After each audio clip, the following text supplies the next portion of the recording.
Chegada, pois, a tarde daquele dia,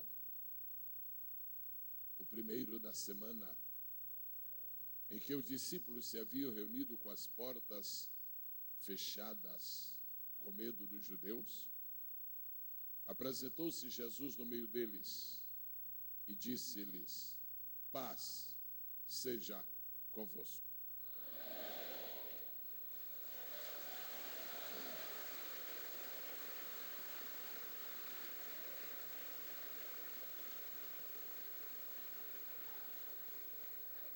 Sabe, povo de Deus, povo lavado, redimido, purificado pelo sangue de Jesus, sabem, a vitória é nossa pelo sangue de Jesus.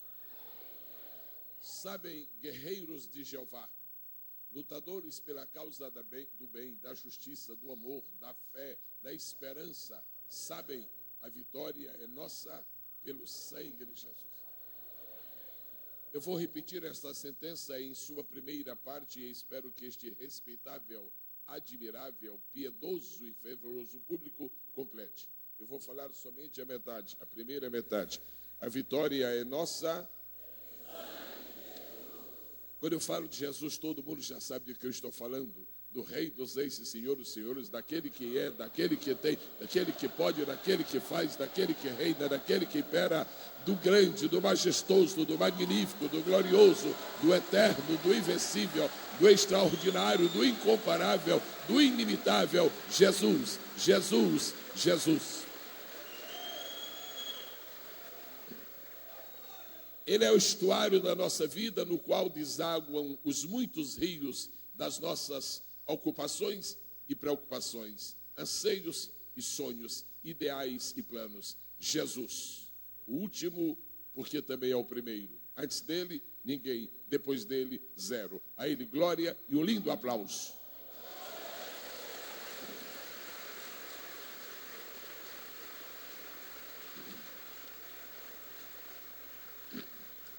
Dentro de um minuto, os senhores estarão sendo convidados a tomar o seu assento. E eu somente quero dizer que é um privilégio para mim poder estar aqui esta manhã. Eu tenho ouvido falar muito e sempre falar bem do Labaredas do Fogo e agradeço profundamente a Deus, o nosso Deus, o grande Deus, o vivo Deus, o poderoso Deus, o extraordinário Deus, o inconfundível Deus, aquele que tem todo o poder nas suas mãos. Agradeço-lhe me permitir estar aqui. Meu agradecimento particular e especial ao nobre servo de Deus, esse campeão, pastor Flamarion. Abra sua Bíblia, por favor, em Ezequiel, capítulo 14, versículo de número 13. Ezequiel, capítulo de número 14, versículo de número 13. Só se você já encontrou, sinta-se convidado a dizer amém. Eu quero pedir que as vozes femininas, por favor, sejam ouvidas agora na leitura do verso 13. 1, 2, 3.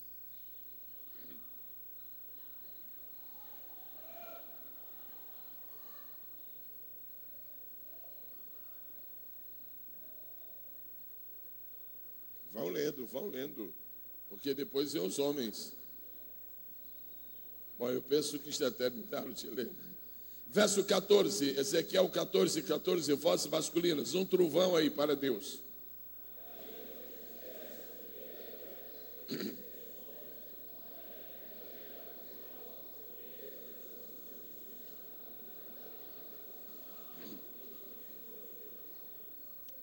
Se você crê que o que você acabou de ler é a perfeita, infalível, poderosa, eterna e inerrante palavra de Deus, eu lhe peço que diga 2 vezes, por favor, a palavra amém. Amém. Amém. Os que falaram podem tomar o seu assento, se podem.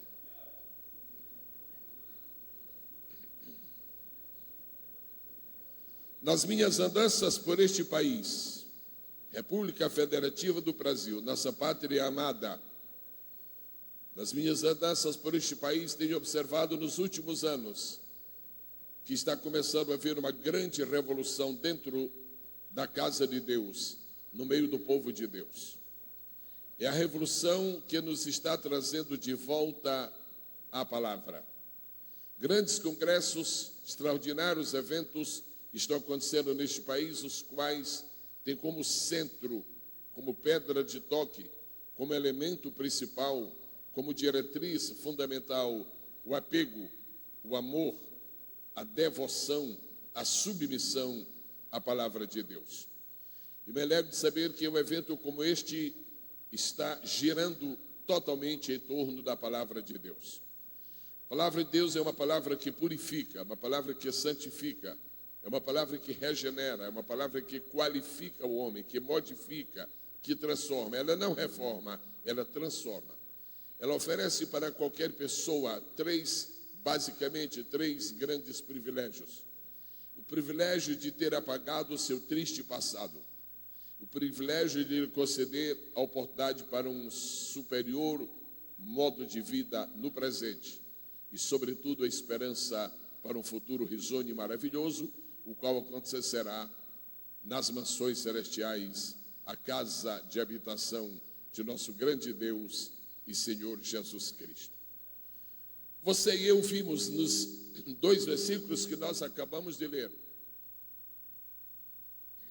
que Deus está dizendo que se um dia Ele decidisse, determinasse destruir alguma terra por causa de sua iniquidade, Deus está dizendo que se um dia Ele deliberasse por fim a uma sociedade por causa de seus pecados, de suas apostasias, de seu afastamento do bem, da razão e da santidade, ainda assim Deus pouparia 3 pessoas.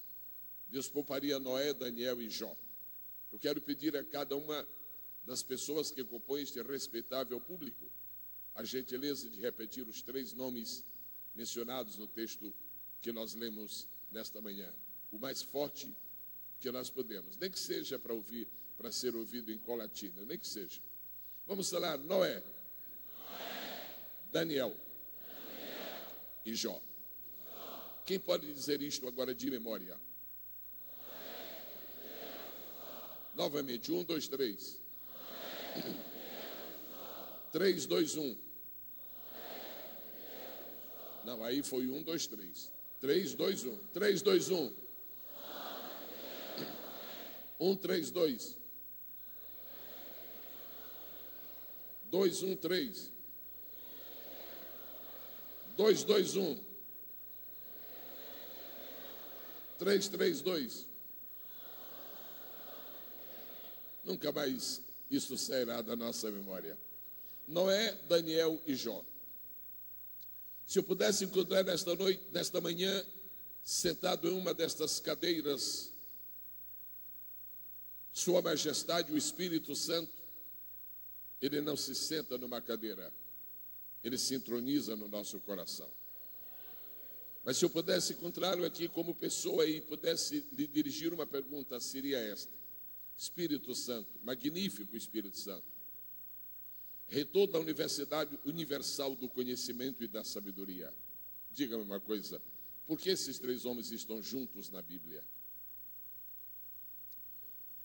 Algumas vezes na Bíblia encontramos 3 nomes de pessoas assim juntas, as pessoas ou juntos os nomes. E não há nada na Bíblia que não seja de proveito e de edificação para nós.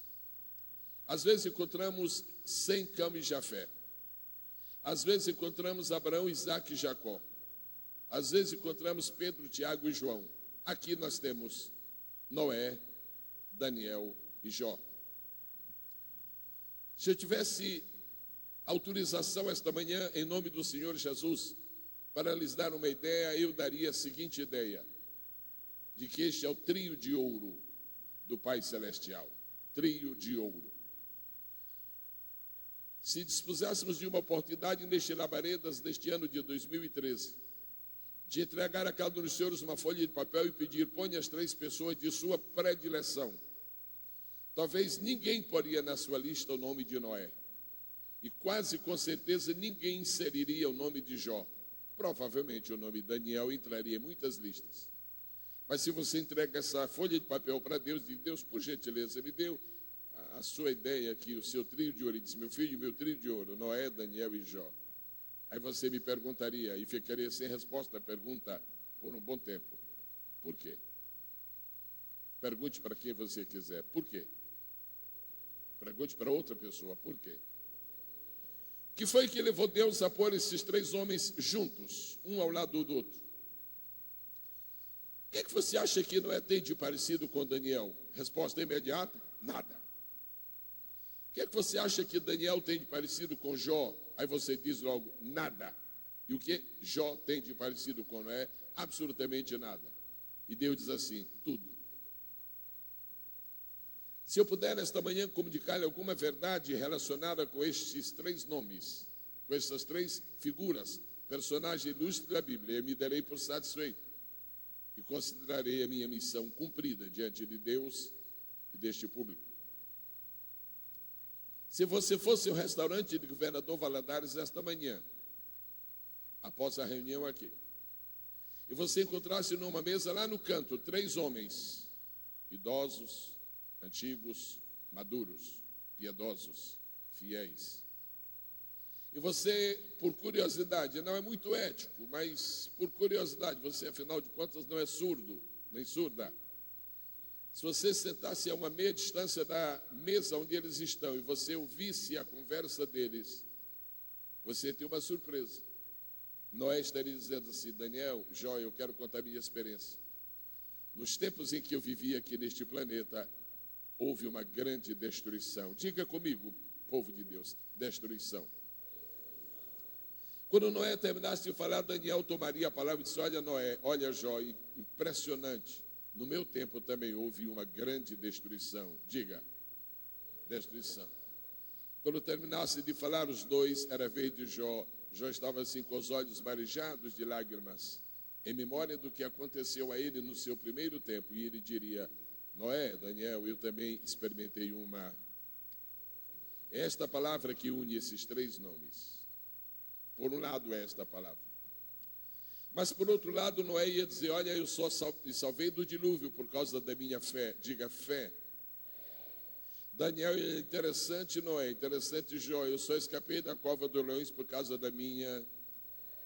E Jó disse: olha, mas que coisa, nós estamos aqui como amigos, como parceiros de uma experiência secular. Eu sobrevivi por causa da minha. Quanto você vale? Será que você vale R$1.000? É muito pouco. Será que você vale R$1 milhão? É muito pouco. Será que você vale 500 milhões de dólares? É muito pouco. Quanto você vale? O que você vale não se mede em dólares, em rublos, em libras esterlinas, em reais. Você vale a fé que você tem. Você vale a fé que você tem. Eu não vou pedir que você comunique isto para ninguém, senão para você mesmo, você mesma. Por favor, ponha a mão no seu coração e diga: eu valho a fé que eu possuo. Assinado, aí diga o seu nome. Espalha isso pelo mundo. Você vale a fé que você possui. Pela fé Noé, pela fé Daniel e pela fé Jó. O Espírito de Deus pode orientar-me a mim e a você também para, examinando este texto bíblico, seguir em 3 linhas de interpretação, em 3 linhas de observação e, finalmente, em 3 linhas de aplicação. Você pode estudar este texto bíblico e aprender as lições que Deus tem para você, se você segue uma linha histórica. Você pode absorver bastante deste texto bíblico se você segue uma linha teológica. Você pode absorver muitíssimo deste texto bíblico se você segue uma linha escatológica ou profética. O que você acha mais importante quando você lê um texto da Bíblia tão rico, tão exuberante quanto este? O que você acha que é mais importante para você mesmo, para você mesma, quando você examina a Bíblia?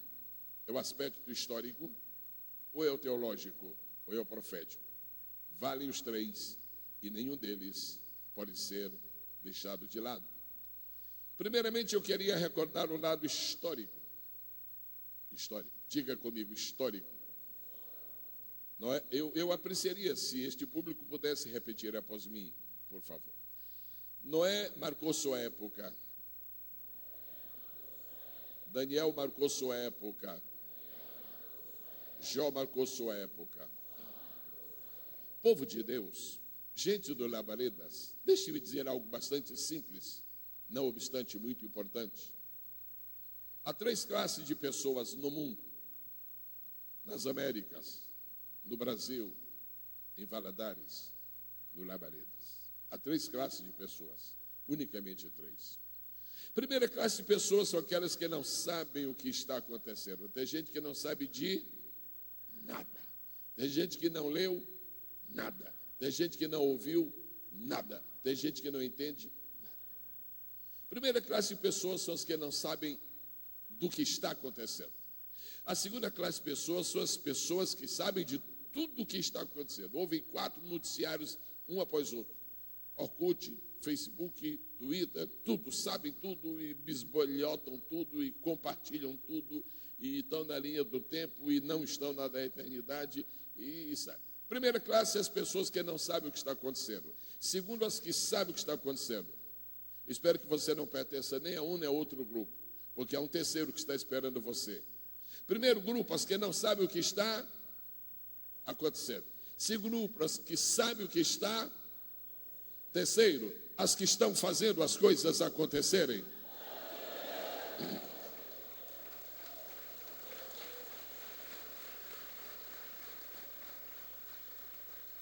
Você não veio aqui para assistir um Labaredas. Você não veio aqui para escutar, simplesmente escutar um Labaredas. Você veio aqui para fazer o Labaredas.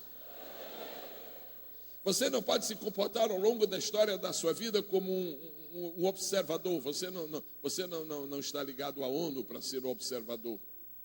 Você está fazendo história. Você pode esta manhã estar está implantando um grande marco na sua vida, e pode ser que durante esse Labaredas Deus age de tal maneira na sua vida que você nunca mais chegue a ser a mesma pessoa. É isto que eu espero do Senhor na sua vida. Depois de Noé, o mundo é outro. Depois de Daniel, o mundo é outro. Depois de Jó, o mundo é outro. Eu estou esperando que Deus me autorize a dizer: depois de você, o mundo será outro. Falem após mim, por gentileza, com muita vibração. Noé foi um marco. Daniel foi um marco. Jó foi um marco. Continue falando humildemente. Continue falando humildemente. Eu. Dá o seu nome bonito aí. Declaro que também serei um marco.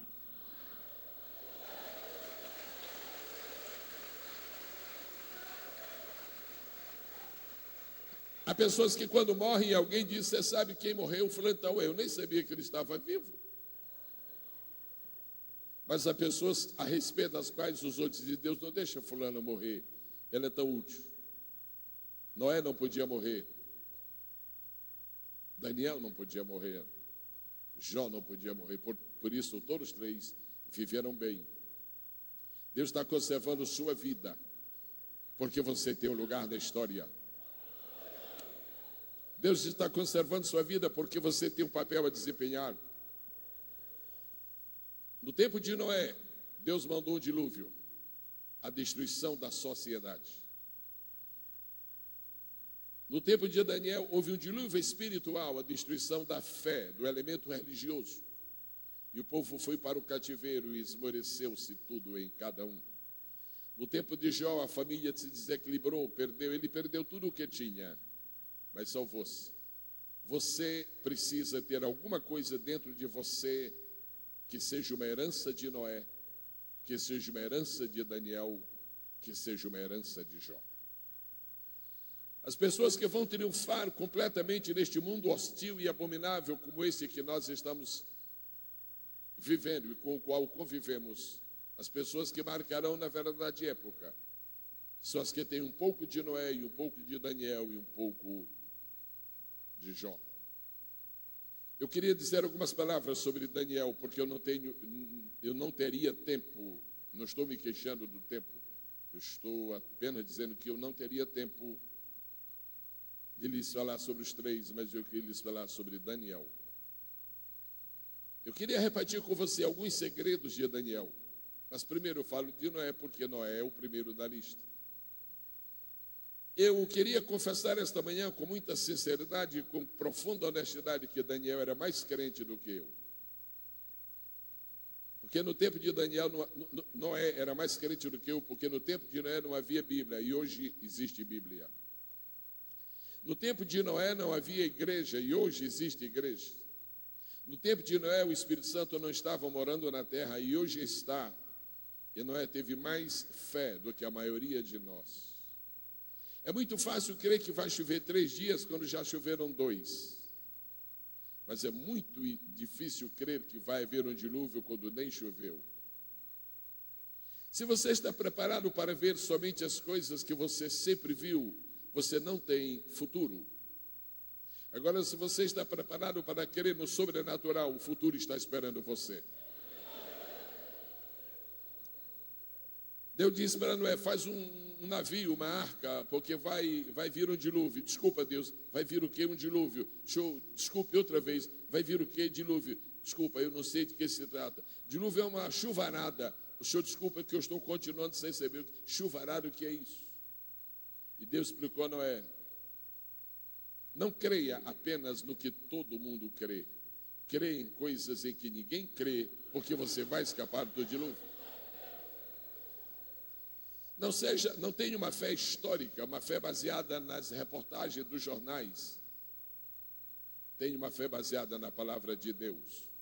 Se Deus falou, vai acontecer. Se Deus disse, é inevitável. Neste Labaredas nós viemos reafirmar a nossa fé em Deus. É muito interessante saber que Noé acreditou em Deus.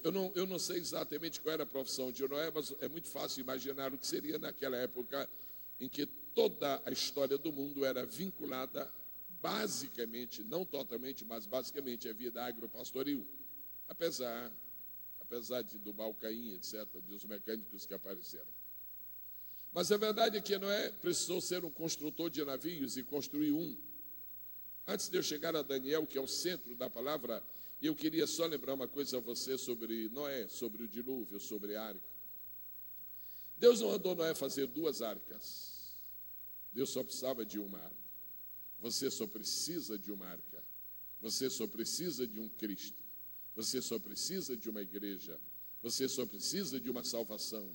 Você só precisa de uma Bíblia. Não ande em arquinhas, ande na arca grande. Não seja o adepto das mini arcas que estão aí, que vão só sobrar nos dilúvios da vida. Entre na arca que Deus mandou fazer para proteger do dilúvio. Eu queria lembrar vocês esta manhã que Deus disse para Noé fazer uma porta na arca. Diga comigo, porta. E depois Deus disse, Noé, faz uma janela. O que é maior na sua casa? É uma porta ou uma janela? Se na sua casa tem porta, eu digo sim. Se a sua casa tem janela, diga sim. Quem tem a chave da porta? Você, da sua casa. Quem tem a chave da porta? Você. E a chave da janela? Nós não costumamos pôr chave na janela.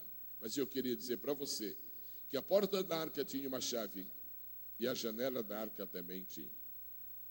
Diga comigo, janela da arca, porta da arca. Quem tinha a chave da porta? Quem? Noé ou a esposa? Noé ou os filhos? Os filhos ou a mãe? Noé ou a nora? As noras? Quem tinha a porta da arca? Deus. Só Deus tem a chave da porta. Por que Deus conservou consigo a chave da porta? Porque Deus ia fechar por fora. Noé, Daniel e Jó. Noé era um homem que estava dentro de uma arca sem chave. A chave da porta estava com Deus. A chave da janela estava com Noé. Se você puder entender esta simples exposição, muitas coisas serão mais relevantes na sua vida. A chave da porta estava com Deus porque a porta representa a salvação. A chave da salvação não está com a igreja, não está com uma religião, não está com um movimento carismático, não está com um grande pregador. A chave da salvação está na mão do Eterno.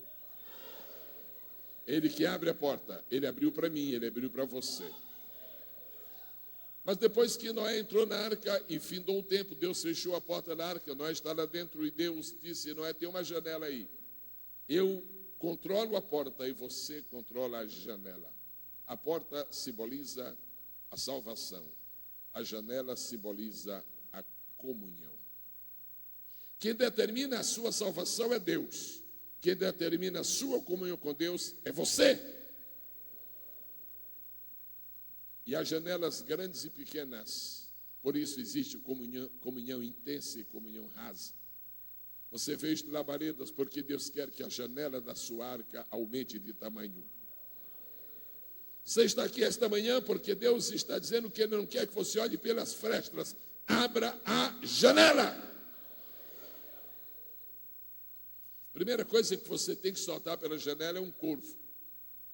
Atualizando, tornando mais fácil para os adolescentes, é um urubu.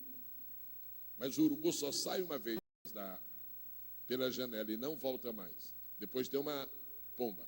A pomba sai uma vez e volta, sai duas e volta, sai três e não volta mais. Aquela pomba simboliza o Espírito Santo. Primeira vez que o Espírito Santo veio à terra, ele veio assim esporadicamente, ele vinha e voltava, ele vinha e voltava, ele vinha e voltava, porque não era o tempo dele. Não havia ninguém ainda preparado para receber como habitação o Espírito Santo. A pomba que foi e voltou. A segunda vez a pomba voltou porque ele trouxe um galho de oliveira. Era um símbolo de que a salvação havia sido consumada pelo sacrifício de Jesus. A primeira vez que a pomba veio é o Espírito Santo no Antigo Testamento. A segunda vez que a pomba veio é o Espírito Santo no ministério de Jesus. Depois Noé soltou a pomba pela terceira vez. Ela saiu pela janela, ela não voltou. Faz 2000 anos que a pomba está na terra. Ela está aqui esta manhã. Ela não está perto de você. Ela está dentro de você. Sinta uma unção de Deus na sua vida neste momento, porque a pomba celestial está aqui. Noé assistiu à destruição da sociedade. Depois vem Daniel. Não sei se você tem o hábito de fazer anotações. Eu estou vendo alguém fazendo. E eu vou lhes dar algumas pouquíssimas, não obstante relevantes ideias sobre Daniel. Muitos pregadores têm falado sobre os segredos de Daniel. Uma das mensagens mais bonitas, uma série de mensagens mais bonitas que eu tenho ouvido sobre Daniel, eu ouvi do pastor Silas Malafaia. Também não é de admirar que ele prega algumas das mais extraordinárias mensagens. Ele foi levantado para isto. Quantos amam a vida dele? Deus seja louvado. Daniel foi treinado para as adversidades. Quem quiser repetir esta expressão, repita, por favor. Daniel foi treinado para as adversidades. Você não pode ser treinado para o fácil, você tem que ser treinado para o difícil. Eu quero dizer a você, sem o menor constrangimento, nós temos que acabar com este evangelho de facilidades. Nós temos que acabar com este ministério de promoções. O evangelho não está em promoção. E não é verdade que nós vamos parar de sofrer. Não é verdade. Isto não é o evangelho.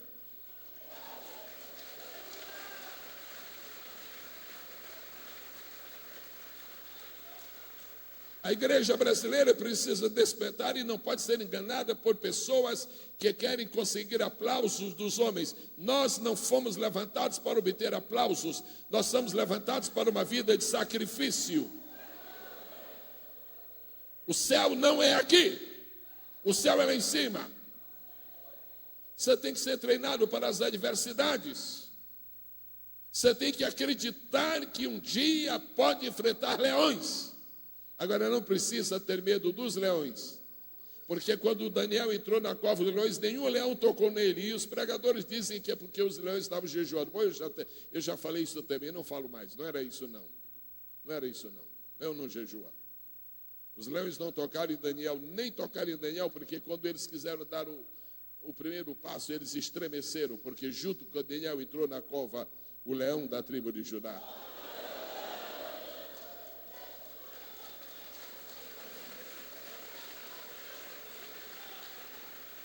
Você precisa ser treinado para as adversidades.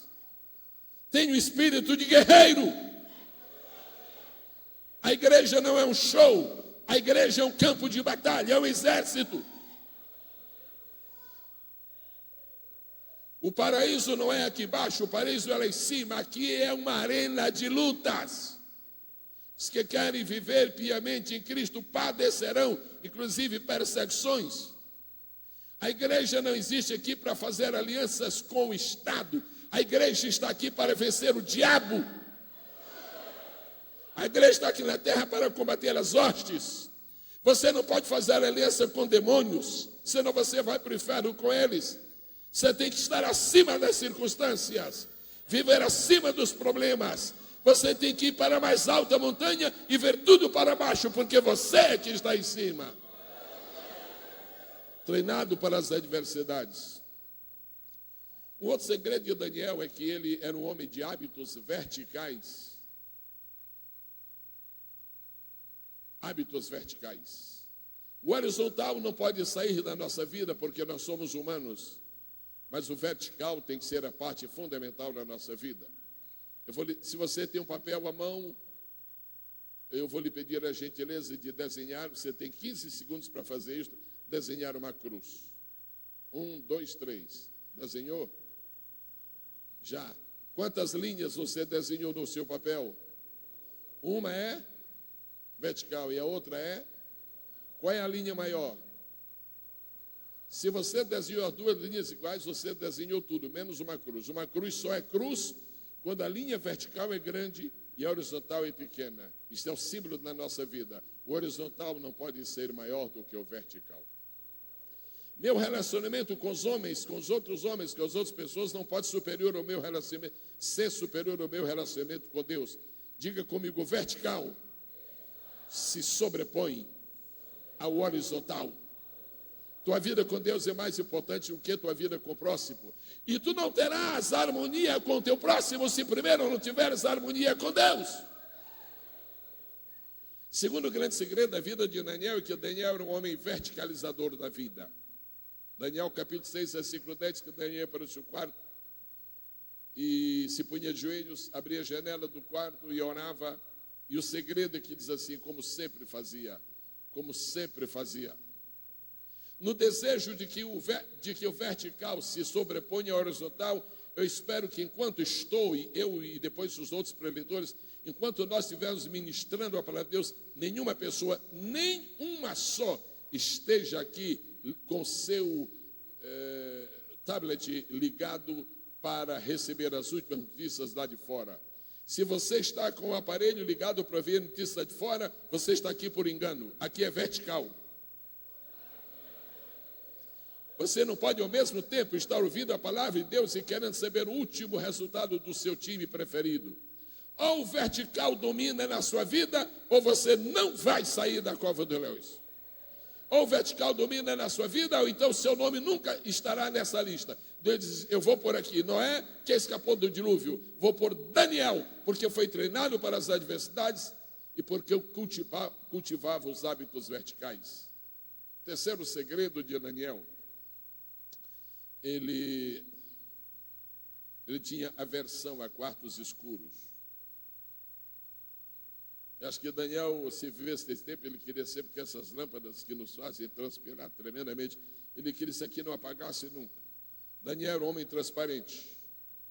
Eu quero falar isso com você como se eu estivesse falando só com você, só com uma pessoa. Mantenha a sua vida transparente. Saia da escuridão, saia da penumbra. Não faça coisas das quais você não seja digno, senão seu nome não ficará na história. Vocês não ouviram, eu vou repetir. Saia da penumbra, saia da escuridão, tenha uma vida transparente. Viva de tal maneira que você não tenha de que se envergonhar. O mundo está em volta, está observando você. Se o que você faz não envergonha o Evangelho, não envergonha Cristo, não envergonha você, continua fazendo. Daniel tinha aversão a quartos escuros. O que é isso, pastor? É o seguinte, a Bíblia diz que quando Daniel ia orar, ele abria as janelas. Interessante, Daniel não era contra o ensino de Cristo. Mas Daniel era do Antigo Testamento e tinha uma outra lição para nós. A Bíblia diz que Jesus disse, quando você quiser orar e falar assuntos particulares com Deus, feche a porta do quarto, feche a porta. Agora a Bíblia também diz que Daniel abria as janelas. Aqui está uma contradição. Não há contradição. Jesus mandou fechar a porta, diga fechar a porta. Agora Daniel abria a janela. Abria a janela. Então, irmão querido, se você quer viver bem com Deus, feche a porta e abra a janela. Feche a porta e abra a janela. Agora, é interessante que a Bíblia diz que ele abria a janela. Quando você abre a janela do seu quarto, a iluminação entra. Quando você abre a janela do seu quarto, você está dizendo para o mundo, não tenho o que esconder na minha vida. Fale comigo, fale após mim, por favor. Eu posso abrir as janelas do meu quarto, porque eu não tenho o que esconder. Janelas abertas, vida transparente. Aí eu disse, esse homem merece estar na minha lista. Põe aí, não é? E agora ponha Daniel, o homem de vida transparente. Quem aplaude a Deus pela vida de Daniel?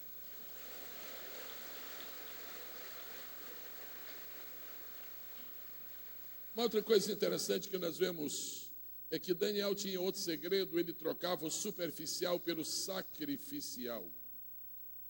Você pode repetir após mim, por favor? Daniel trocava o superficial pelo sacrificial. A maioria das pessoas hoje está inclinada a viver uma vida superficial. Mas Deus está dizendo que os grandes heróis tiveram uma vida sacrificial. Quando servir a Cristo não custa nada, também não vale nada. Só vale muito o que custa muito. Sua fé tem que custar muito para valer muito. Você não pode ter uma fé de bijuterias. Você tem que ter uma fé de joias raras. Bijuterias, as donas de casa são capazes de deixar em qualquer lugar, mesmo que haja crianças pequenas em casa, daquelas que estão no medalho, que puxa a toalha e cai tudo. Você não se incomoda de deixar uma bijuteria em qualquer lugar, porque se perder, não perdeu nada. Agora, joias raras não se deixa em qualquer lugar. Existem recipientes apropriados. Sua fé não é uma bijuteria. Você pode pôr a mão no coração e dizer, minha fé não é bijuteria, é joia rara. Minha esperança não é bijuteria, é joia rara. E receba agora, pastor, receba agora, evangelista, receba agora, obreiro, uma palavra muito forte que eu vou dizer para você. Seu ministério não é bijuteria, trate melhor o seu ministério.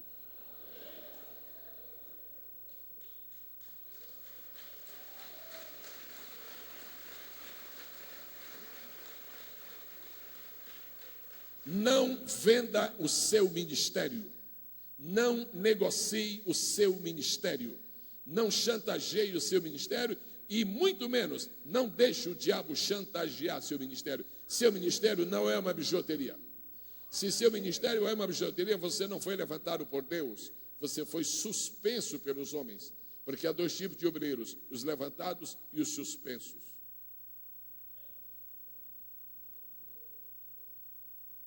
Se você quer ser um pregador de sucesso, eu sou bem claro para com você. Estou numa época da vida, estou com uma idade que eu não posso mais, se eu não pude fazer isso antes, agora eu não posso chegar numa tribuna e dizer tolices, e dizer coisas para agradar você. Não faz a menor diferença para mim você me aplaudir ou não. Não faz a menor diferença para mim você gostar de mim ou não. Agora eu quero sair daqui sabendo que eu cumpri o meu propósito para com Deus e o propósito dele para comigo. Se você é um pregador evangélico, diga, eu sou. Meu Deus, tem centenas, então eu vou falar agora só com os pregadores. Eu vou lhe pedir, lhe recomendar, no nome de Jesus, não seja surfista. Não seja um pregador surfista. Quem surfa na prancha. Prancha não tem motor, prancha não tem volante, prancha não tem nada. Prancha vive ao sabor das ondas. A maior delícia de um surfista é envolver-se com as ondas. E a segunda maior delícia, o segundo maior prazer do surfista é ver quem está na praia aplaudi-lo. Deus não fez você um pregador para você ser um surfista. Deus fez de você um pregador para você ser um mergulhador. Não deixe que os holofotes contaminem você mesmo, você mesma. Mergulhe. Porque esse momento em que ninguém vê você é um momento de suspense. Você está no fundo do mar colhendo os tesouros que estão escondidos. Quando você voltar, você vai abençoar o povo com as riquezas.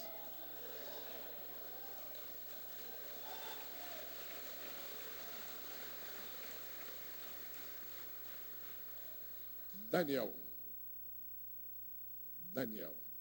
Último segredo que eu vou mencionar sobre Daniel, eu tenho que ser bastante compacto. Daniel sabia exercer a diplomacia da piedade.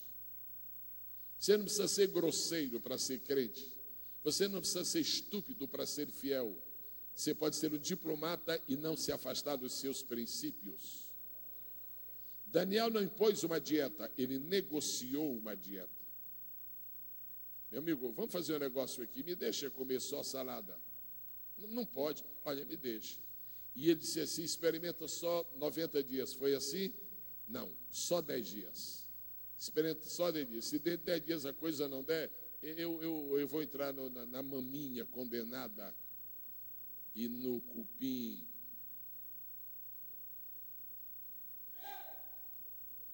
Profano. Tá bom, só 10 dias são, fechado. Diplomacia da piedade. Seja delicado, seja um diplomata, seja gentil no que você fala. Agora, não esqueça que você tem princípios. E o último segredo que eu menciono de Daniel nesta manhã. Daniel tinha raízes profundas. Diga comigo, povo de Deus, fala após mim. Daniel vivia na Babilônia, mas não era babilônio, aleluia.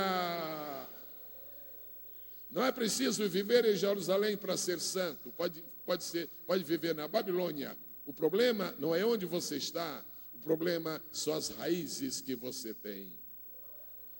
Há pessoas que só conseguem ser crentes domingo à noite, porque estão na casa de Deus. Não, aí é fácil.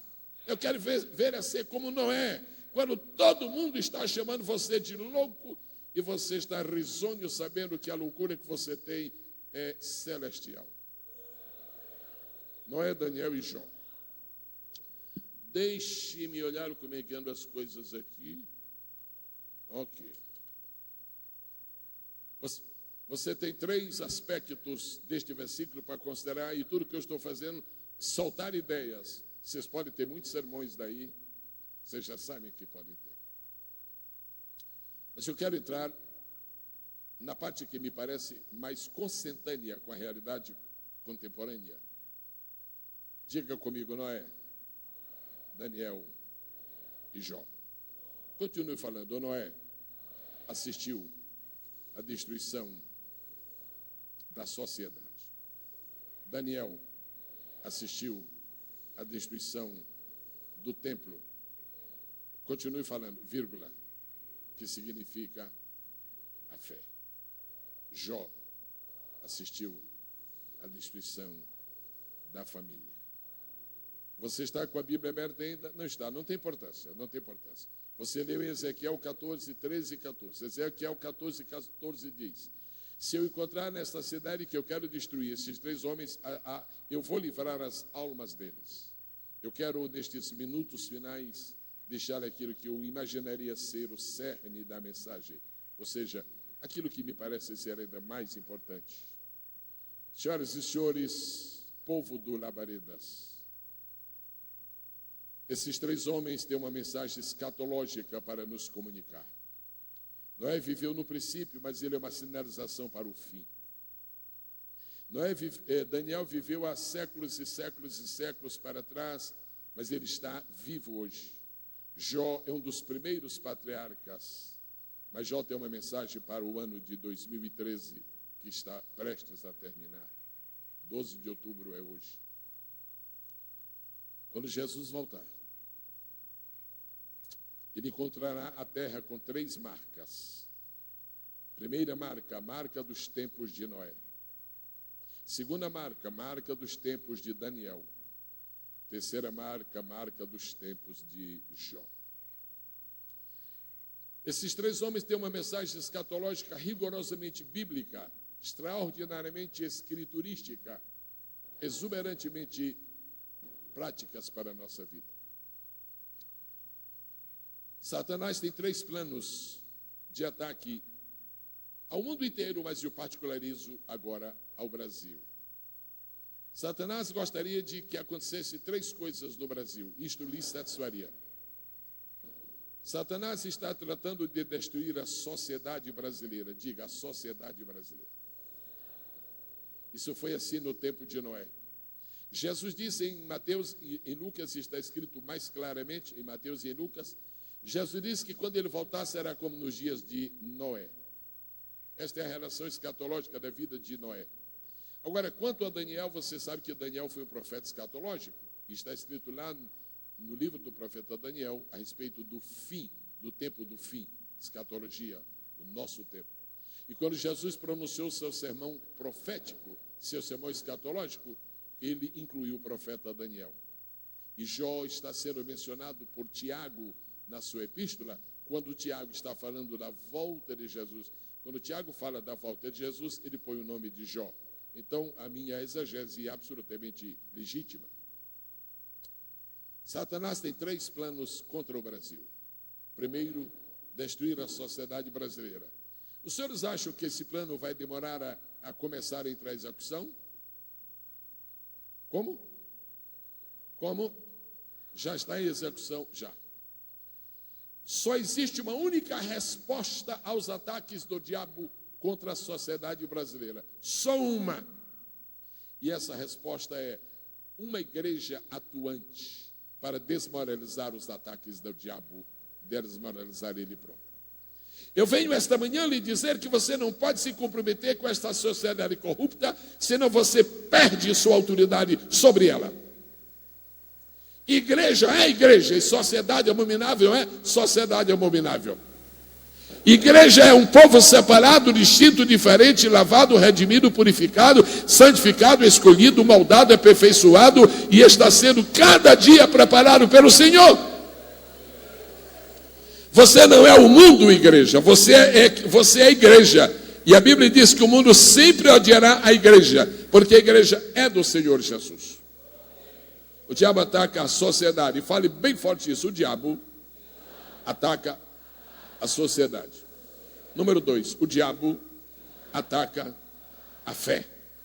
Número 3, o diabo ataca a família. Sociedade, fé e família. Se desta mensagem que você está ouvindo no período de 1 hora, você não puder guardar mais nada, guarde três sentenças, 3 enunciados, guarde isto. Os maiores ataques do diabo hoje são, número 1, contra a sociedade brasileira. Segundo, contra a fé que os brasileiros possuem, ou seja, os crentes. Terceiro, contra a família. A sociedade está fora da igreja, mas caminha paralelamente. A fé está dentro da igreja. E a família está lá fora e aqui dentro. O diabo disse, se eu destruir a família de Jó, Jó estará destruído. Mas Jó triunfou. O diabo disse, se eu acabar com a fé desses judeus, o Messias não virá. Mas não acabou com a fé, porque Daniel conservou a sua.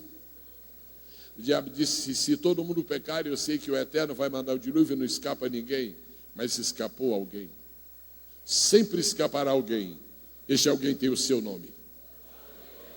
Sempre escapará alguém. Este alguém é você. Você está aqui no Labaredas porque você não vai estar no dilúvio. Primeiro mundo terminou com um dilúvio, o segundo de água, o segundo vai terminar com um dilúvio de fogo. Só tem uma maneira para você escapar o fogo do juízo, só uma, é você se envolver no fogo da bênção.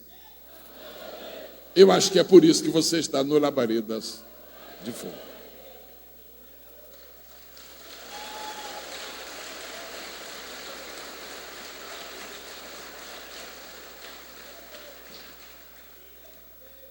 Pronuncie, por favor, o mais bonito que você puder, a palavra circunstância. Ela é uma palavra sutil.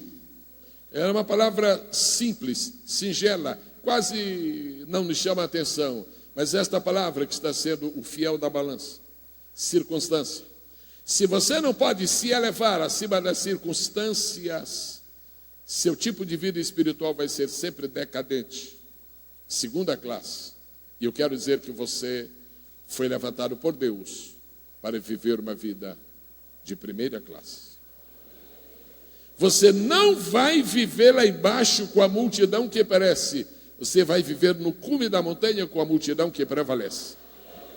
Se você crê nisso, diga amém. Amém. E quem diz amém, diz aleluia, não diz? Noé escapou do dilúvio. 3 sinais da volta de Jesus. Ezequiel 14:14. 3 grandes sinais da volta de Jesus. Quantas pessoas estão aqui esta manhã que são adoradores, que são cantores? Eu sei que muitos cantores não gostam mais da palavra cantores, acham baixa. A Bíblia não rebaixa o valor de um cantor. E no Antigo Testamento a palavra usada é cantor e cantor e cantor. Agora o cantor adorador a gente conhece de longe. De perto nem se fala. Quantas pessoas aqui são adoradores e cantores? Usa-se muito a expressão levita, mas eu quero lhe dizer que esse método de chamar os cantores de levitas, isso é coisa nova. E como entrou, vai sair. Porque levita, no Antigo Testamento, não era só para cantar, não, era para levar lenha também.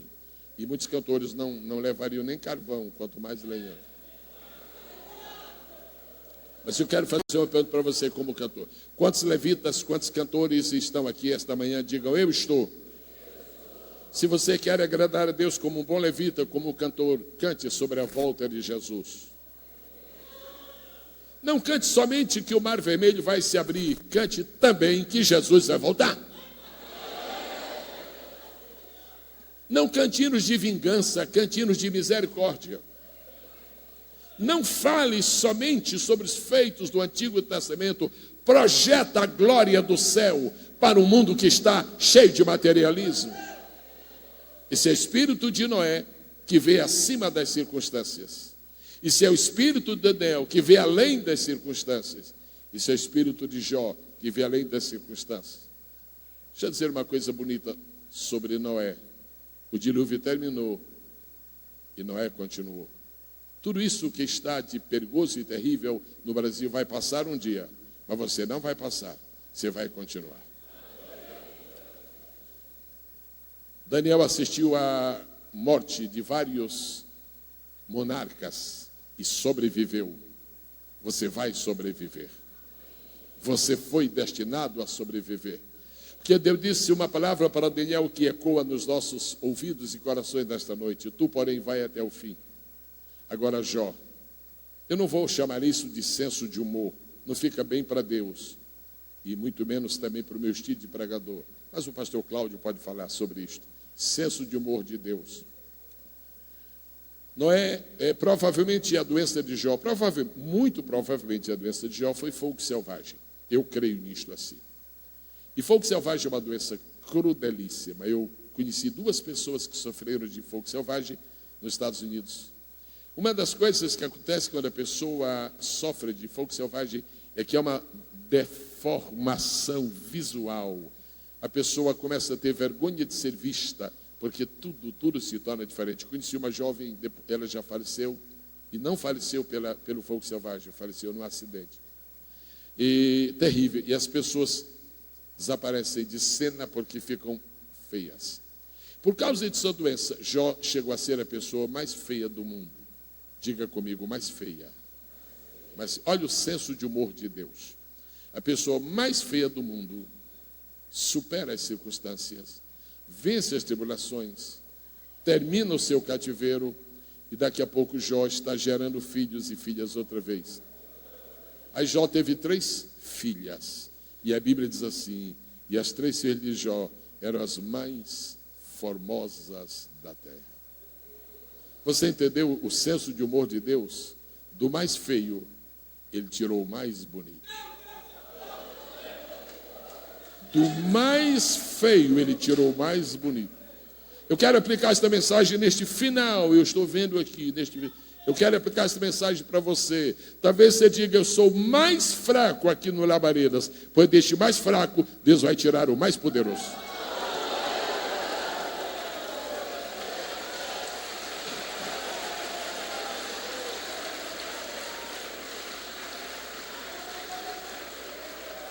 Pai querido, que me deste a oportunidade de estar aqui esta manhã, eu já te louvei, já te agradeci. Agora receba a tua autoridade, eu ministro a este povo, dizendo o seguinte: cada um receba algo novo de Deus. Seja esta manhã inebriado de um perfume novo, de uma unção nova, de uma graça nova, de uma atitude nova, de uma autoridade nova. Você não está destinado a morrer no dilúvio, porque você tem algo de Noé na sua vida. Você não será devorado por nenhum leão, porque você tem algo de Daniel na sua vida.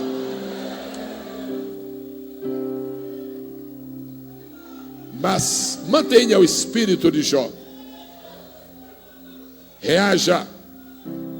Diga comigo, por favor, as circunstâncias estão lá embaixo e eu, por graça, estou aqui em cima. Estou aqui sim.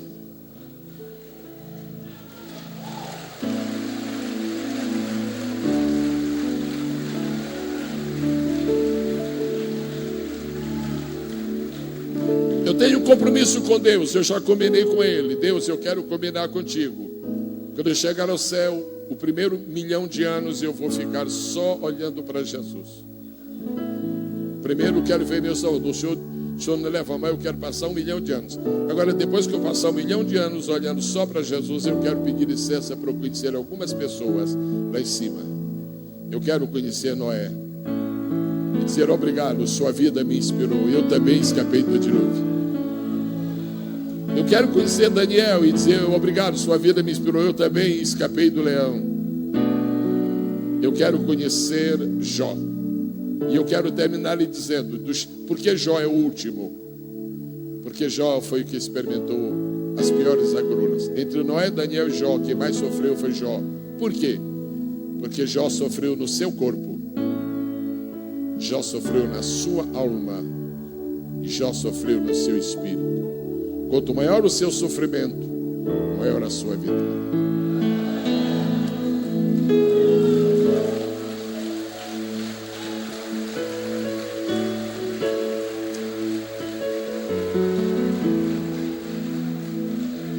Nesses 2 minutos finais eu tenho uma informação a dar.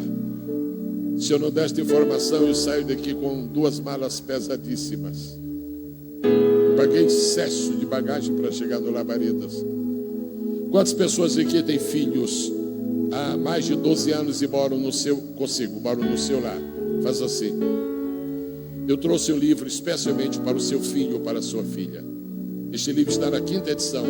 Faz 12 anos que ele não aparece no Brasil. Esta nova geração não conhece. Eu vos escrevi, jovens. Eu quero louvar a Deus pelo que Ele tem feito através deste livro. Há um mês atrás eu estive em Xerém, no estado do Rio. No sábado à noite eu vendi este livro para um jovem. Disse, pastor, eu quero este livro para dar para minha irmã. Ela está afastada dos caminhos do Senhor. Sábado à noite. Quando foi domingo à noite, o jovem disse, pastor, o senhor se lembra de mim? Eu digo, lembro. Minha irmã está aqui. Eu disse, minha filha, por que você está aqui hoje? Ele disse, porque eu li o seu livro e Deus falou comigo, eu estou aqui de volta. No próximo intervalo você vai encontrar este livro. Eu vos escrevi, jovens. O outro livro é um livro que eu fiz em parceria com o pastor Paulista, para quem gosta de pérolas. Eu não vendo este livro para qualquer pessoa, me desculpe, eu sou radical, não vendo para qualquer pessoa, só vendo para quem gosta de pérolas. Eu tenho alguns kits de DVDs de mensagens que eu tenho pregado ao redor do mundo. Você tem disponível lá uma máquina de Cielo, você pode pagar como quiser.